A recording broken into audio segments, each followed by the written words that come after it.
에레미야 33장 10절에서 11절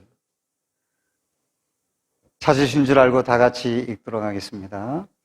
여호와께서 이와 같이 말씀하시니라.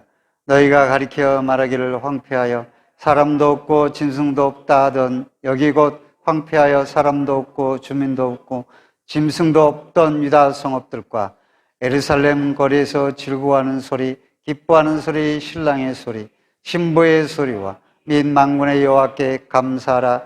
여호와는 선하시니 그 인자하심이 영원하다 하는 소리와 여호와의 성전에 감사제를 드리는 자들의 소리가 다시 들리리니 이는 내가 이 땅에 포로를 돌려보내어 지난 날처럼 되게 할 것임이라. 여호와의 말씀이니라. 아멘. 설교의 속도를, 오늘은 설교의 속도를 조금 높여서 말씀을 전하려고 합니다. 왜냐하면 요약하기가 조금 힘들어서요, 속도를 내려고 하죠. 에레미야는 이 북왕국이 멸망하고 100년쯤 됐을 때 사역했던 남왕국이 바벨론에 의해서 멸망한다고 말씀을 외쳤죠. 그로 인해서 투옥을 2번이나 당하게 됩니다. 그런데 그렇게 멸망하라고 외쳤을 때에 얼마나 그 멸망하는 것을 외치는 것도 마음이 아픈데 그 멸망을 눈으로 직접 성전이 회파되고 예루살렘이 무너지는 걸 봤단 말이죠. 그건 굉장한 충격입니다. 그래서 그걸 애언도 하고 직접 본 선지자, 눈물을 많이 흘려서 눈물의 선지자다 이렇게 말을 하지만은 에레미야와 에레미야 애가가 전부 합치면 57장 좀 되는데 이사야하고 비슷하죠. 분량이. 그런데 에레미야는 내용은 간단해요. 그건 뭐냐면 너희가 우상을 버리고 하나님께 돌아오라. 그렇지 않으면 너희가 망해서 바벨론 포로가 되고 70년 후에야 귀환하리라 라고 하는 내용이에요. 그런데 그때 당시에 이스라엘 백성들은 남쪽 유대는 북왕국의 멸망을 보았음에도 불구하고 북왕국은 그 예루살렘 성이 없고 성전이 없었잖아. 그리고 제대로 믿음이 있는 사람도 없었어. 그런데 우리 남왕국은 달라, 사정이. 우리는 절대 망하지 않아. 예루살렘 불멸성을 주장했단 말이죠. 그런데 에레미야가 망한다는 거예요. 애굽을 의지하지 말라 그러고 바벨론 손에 70년을 맡겼다 그러고 그게 어딨어. 예루살렘이 절대 망하지 않고 성전은 무너지지 않아 라고 해서 그 에레미야를 쓸데없는 소리 한다고 감옥에 가두게 되었던 것이죠. 그때 오늘 말씀을 주신 것입니다. 이때는 아마도 주변에는 바벨론이 예루살렘을 위협하고 있을 그럴 때, 그럼에도 불구하고 이들은 자기들이 뭘 잘못했는지 모르는 것이죠. 오늘도 마찬가지. 코로나 오니까 예수 믿는 사람 코로나 안 걸려. 그런 게 어디 있어요? 하나님이 그 병을 지었는데 안 걸린다고 할 수 있겠어요? 다 걸리죠. 그러니까 걸리면 믿어도 소용없네. 그래가지고 믿음이 떨어져. 예루살렘 무너졌잖아. 그래서 그 믿음이 확 떨어진 사람, 교회 가도 소용없네. 떨어지는 거예요. 그렇게 하나님은 걸러내시기도 하시겠죠. 어떻든 당시가 그렇단 말이에요. 그 멸망을 보게 되는. 근데 멸망 전에 이제 포위하고 있을 때 에레미야는 투옥이 돼 있어. 그때 하나님의 말씀이 임하는데 오늘 33장에 유명한 말씀이 있죠. 3절에 보면 너는 내게 부르짖으라. 내가 내게 응답하겠고 내가 알지 못하는 크고 은밀한 일을 내게 보이리라. 비밀한 일을 내게 보이리라. 이 말씀을 기도에 많이 인용을 하고 축복의 말씀으로 크고 비밀한 일, 거창한 축복 이런 걸 생각했는데 그게 아니라 이 크고 비밀한 일은 바벨론 포로에 끌려가서 예루살렘이 망하고 하나님이 왜 끌려가게 만들었는가? 귀한 후에 바라시는 것이 무엇인가를 기도한 자만이 깨닫지 그렇지 않으면 못 깨닫는다, 그런 뜻인 거예요, 이 말씀이. 그런데 한국교회는 이 말씀을 큰 능력, 기적 이런 말씀으로 사용을 해왔죠. 너희는 하나님의 뜻을 깨닫고 참고 고난을 인내하며 하나님의 때를 70년의 포로를 위한 그 때를 기다려라. 그런 것을 알게 된다라는 그런 내용인 것이죠.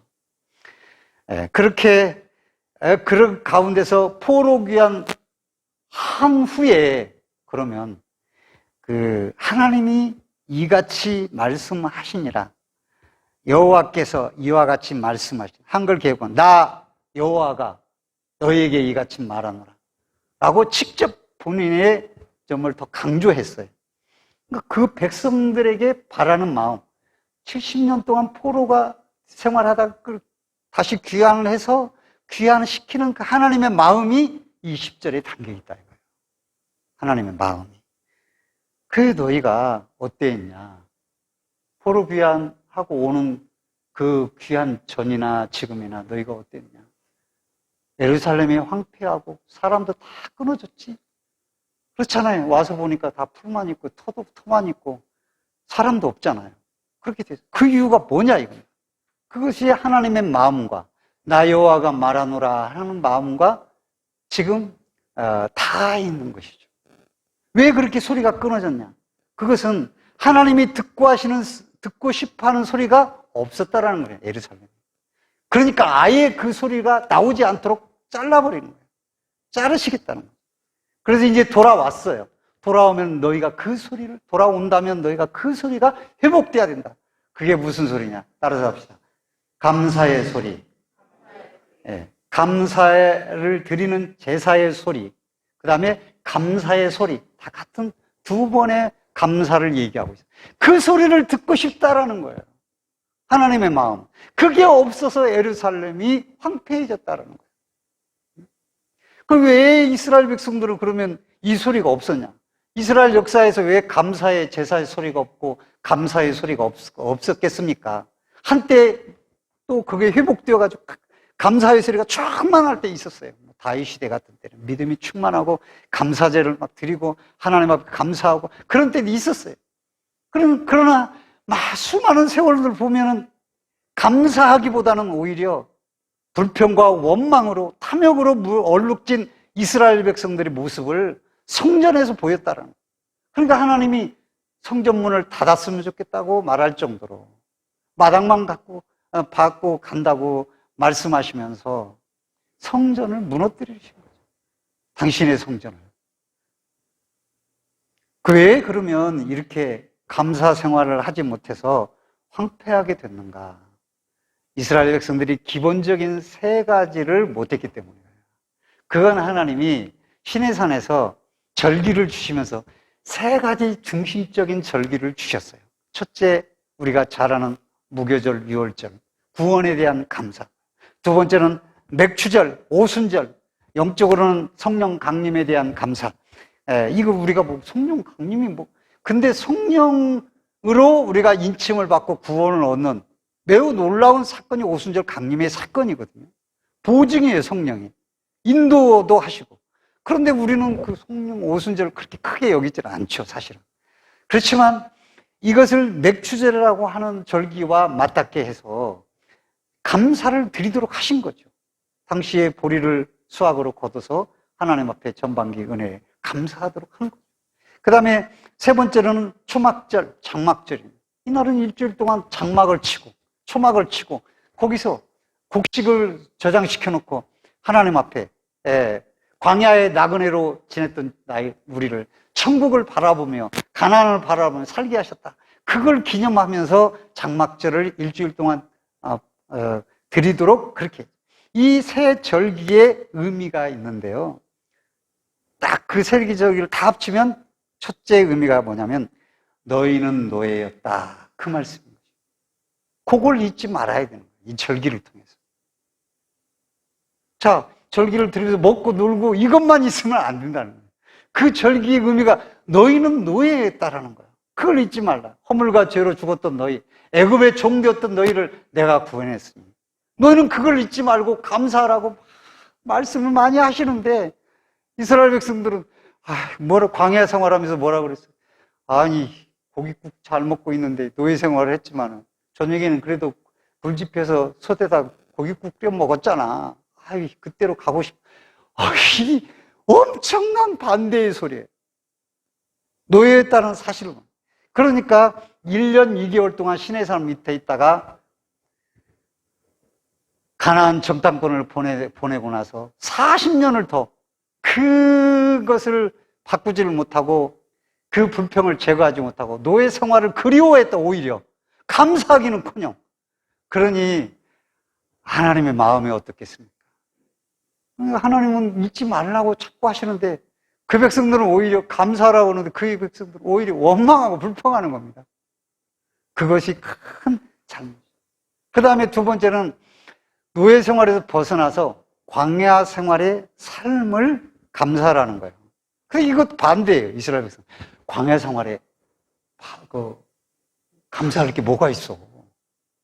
아니 그냥 보름이면 갈 길을 왜 이렇게 빙빙 돌려가지고 1년 2개월 동안 있다가 가나안 땅을, 비록 그때 우리가 불신앙을 해서 40년을 더 살았지만은 38년을 살았죠. 그렇게 살았지만은 아니 그냥 바로 가게 하면 안 돼? 비단길 깔아주면 안 돼? 라고 생각을 했던 거죠.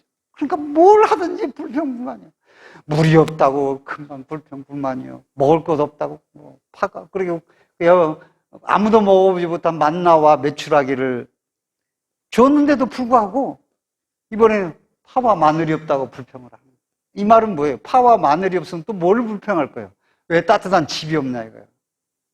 따뜻하게 물 나오는 집이 왜 없냐 이거예요. 뭐 그렇게 불평을 하겠죠. 끝이 없겠죠. 그렇게 불평을 하게 됩니다. 하나님은 그런데 광야 생활을 하는 것을 감사하라. 시편 136편 16절에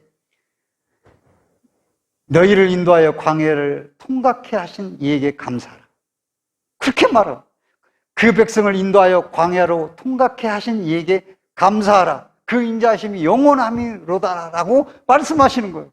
이스라엘 백성 이게 무슨 감사야.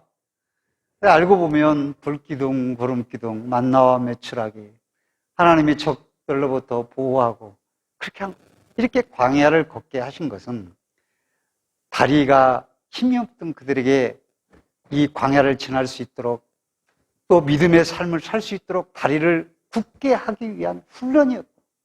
애굽의 때를 벗기 위한 훈련이었어요. 그런 훈련을 모르니까 깨닫지 못하니까 원망만 불평만 나오는 거죠. 고난이 올 때에 나에게 내 영적 힘을 주기 위해서 나에게 이렇게 하나님의 은혜를 깨닫게 하기 위해서 나에게 내 믿음을 더 강하게 하기 위해서 나에게 이런 고난을 주신다. 이러면 그 고난이 감사할 건데 고난 당하면 눈에 보이는 것이 아무것도 안 보이잖아요. 그러니까 원망하고 불평만 튀어나오잖아요. 우리가 이런 부분을 빨리 캐치를 해야 되는데 그러지를 못해서 1년 2개월이면 됐는데 원래는 보름이면 되는데 1년 2개월 가서 말씀 받느라고 그거면 됐는데 그래도 거기서 좀 훈련 받았으니 그런데 그게 더 연장이 된다는 말이죠. 우리가 얼마나 감사를 이 광야 생활에 매 베풀어 주신 은혜를 뽑아내야 되고 그걸 바라볼 줄 아는 믿음의 눈, 감사의 눈이 얼마나 중요한지를 우리가 알 수가 있는 것이죠. 그 다음 세 번째로는 마지막 천국까지 가서 영원히 누리게 될 기대를 갖고 세상의 마음을 뺏기지 않고 하나님과의 관계를 밀접하게 하라는 것이에요. 절기를 통해서. 하나님, 그 다음에 이웃을 돌아보면서. 그렇게 구원의 감격을 누리고 전하고 그렇게 살도록 이스라엘 백성들에게 이 절기를 주신 것이에요. 근데 믿는 사람들이 천국은 고사하고 땅의 고난만 바라보고 한숨만 쉬고 탄식만 하니 이게 되냐고요. 왜 탄식하겠어요? 자꾸 남의 그릇이 커 보이는 거예요. 이방인들의 그릇이. 그러니까 우상도 섬기는 거죠. 결국 이렇게 신앙이 변질이 되는 거예요. 이 잘못된 이스라엘 백성들의 구원의 감격이 사라지고 한 이스라엘 백성들의 남는 의식은 뭐냐면 특권 의식이 돼서 자기중심적 오만과 교만의 삶이 될 뿐만 아니라 또 하나 탐욕과 욕심이 가득 차서 세상의 부유만 바라는 자가 되는 거죠. 그러니 거기에 감사가 있을 수가 없어요. 그래서 어떻습니까? 종교 지도자들은 그 지도자의 종교를 갖다가 재물을 모으는 수단으로 삼고, 정치하는 자들은 정치나 종교나 그래 비슷했으니까요. 그 정권을 가지고 누려서 힘없는 자들을 짓밟아서 뺏어가지고 자기들이 부자가 되어서 하나님의 축복을 받았다고 말하는, 간증하려고 하는 그런 삶을 살게 된 것이죠. 예수님 당시 보세요. 얼마나 돈이 욕심이 부렸으면 모든 게 다 돈이잖아요. 성전에서 비둘기까지 팔아가면서 장사까지 하면서 환전까지 하면서 돈을 다 벌어가지고 그걸 그 환전 상들이 먹겠어요? 또 일부는 자기가 갖지만 일부는 또 떼서 또 주는 거잖아요. 그런 식이 된 거잖아요. 그러니까 예수님이 오셔서 십자가에 죽는다니 그게 메시아가 될 수가 없죠. 강력한 철의 왕국을 건설할, 로마를 부실 메시아가 진짜 메시아지. 우리에게 빵을 줘서 배부르게 할 메시아지. 어떻게 십자가에 죽는 힘없는 조롱과 비웃음을 받는 자가 메시아가 될 수 있냐라고 십자가에 죽자, 그렇게 된 것이잖아요. 그러니까 이렇게 하나님이 주신 절기를 오해할 때 감사를 잃어버리고 구원의 감격을 잃어버리고 신앙이 변질이 되는 것이죠. 그래서 이스라엘 백성들은 포로가 되어서 바벨론 70년 생활하면서 그들은 하나님 앞에 드려야 될 절기를 못 드리게 됐죠. 그러니까 성전도 오를 수 없고 그래 황폐하게 됐죠. 그래서 끌려가서 어떻게 했습니까? 끌려가서 그발 강가에서 우리가 잘 알다시피 거기서 찬양도 못하고 비웃고 조롱하니까 야 너희 하나님이 살아계시면 너희가 포로로 돼가지고 이렇게 초라하게 살고 있냐? 비웃으니까 수금과 비파를 나무에 걸어놓고 통곡하고 울었던 그들이었거든요. 그래서 시편 126편에 이 모습을 잘 써놨어요. 여호와께서 시온의 포로를 돌려보내실 때 우리는 꿈꾸는 것 같았다. 그때 우리 입에는 웃음이 가득하고 우리 혀에는 찬양이 찼다. 그때 문나라가 가운데서 말하기를 여호와께서 그들을 위하여 큰 일을 행하셨다 하였다. 이거 이제 돌아오니까 돌아올 때고 올 때죠. 그 표현을 한 거예요. 그렇게 눈물 흘리던 그들이 포로 귀환에서 여호와께서 우리를 위하여 큰 일을 행하셨으니 우리는 기쁘도다. 여호와여 우리의 포로를 남방 시내들 같이 돌려보내서 눈물을 흘리며 시를 부르는 자는 기쁨으로 거두라. 울며 시를 부르러 나가는 자는 반드시 기쁨으로 그 곡식단을 가지고 돌아오리로다 라고 말합니다. 여기서 곡식단은 바로 하나님 앞에 찬양과 감사의 단인 것이죠. 그걸 가지고 이 곡식단, 와, 돈, 이게 아닌 거예요. 그런 문제는 그렇게 하나님이 그들에게 포로 귀환해서 70년 동안 훈련을 해서 너희가 없어봐라. 아예 너희가 예배도 못 들어봐라. 난 찬양 안 받아도 된다. 하고 딱 자기 백성들을 포로로 집어넣으신 이유가 바로 감사가 끊어져서 그런 거 아니겠어요? 그러니까 다시 포로로 돌리는 이유도 하나님 내가 가면 감사 잘하고 감사제단 잘 쌓겠습니다. 그러면서 눈물로 기도한 그 기도의 응답도 있지만 하나님이 그들에게 바라는 감사를 통한 그 백성을 축복하고자 하시는 그 마음도 있는 것 아니겠어요? 여기 담겨 있는 것이. 왜 해방시켜주느냐? 바로 본문에 말씀하죠. 감사제 드리는 자들의 소리가 다시 들리는 걸 내가 보고 싶다 이거예요. 또 하나님은 인자하고 영원하시다 라는 감사의 소리를 내가 다시 듣고 싶다라는 거예요. 그날처럼. 그날이라는 것은 어느 특정한 나라라기보다는 개인적으로 가장 감사가 많았을 때, 또 이스라엘 공동체적으로 가장 감사를 받으시고 하나님이 참 마음이 흡족하다 그때를 말하는 것이죠. 그때가 언제인지 모르겠어요. 돈이 좀 들어올 때 감사했는지 뭐 어떻게 잘 되면 감사하고 그럴 때 있는지 잘 모르겠지만, 그러나 그 날로 돌리겠다는 거예요. 돌려서 그 백성들로 감사를 받고 싶다라는 마음의 간절함이 있는 것이.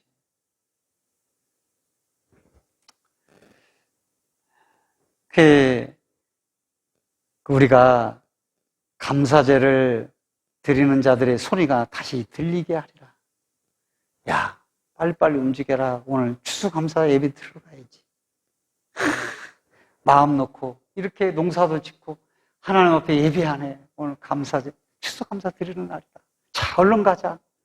뭐 이런 것도 감사제를 드리는 소리의 한 부분이겠죠.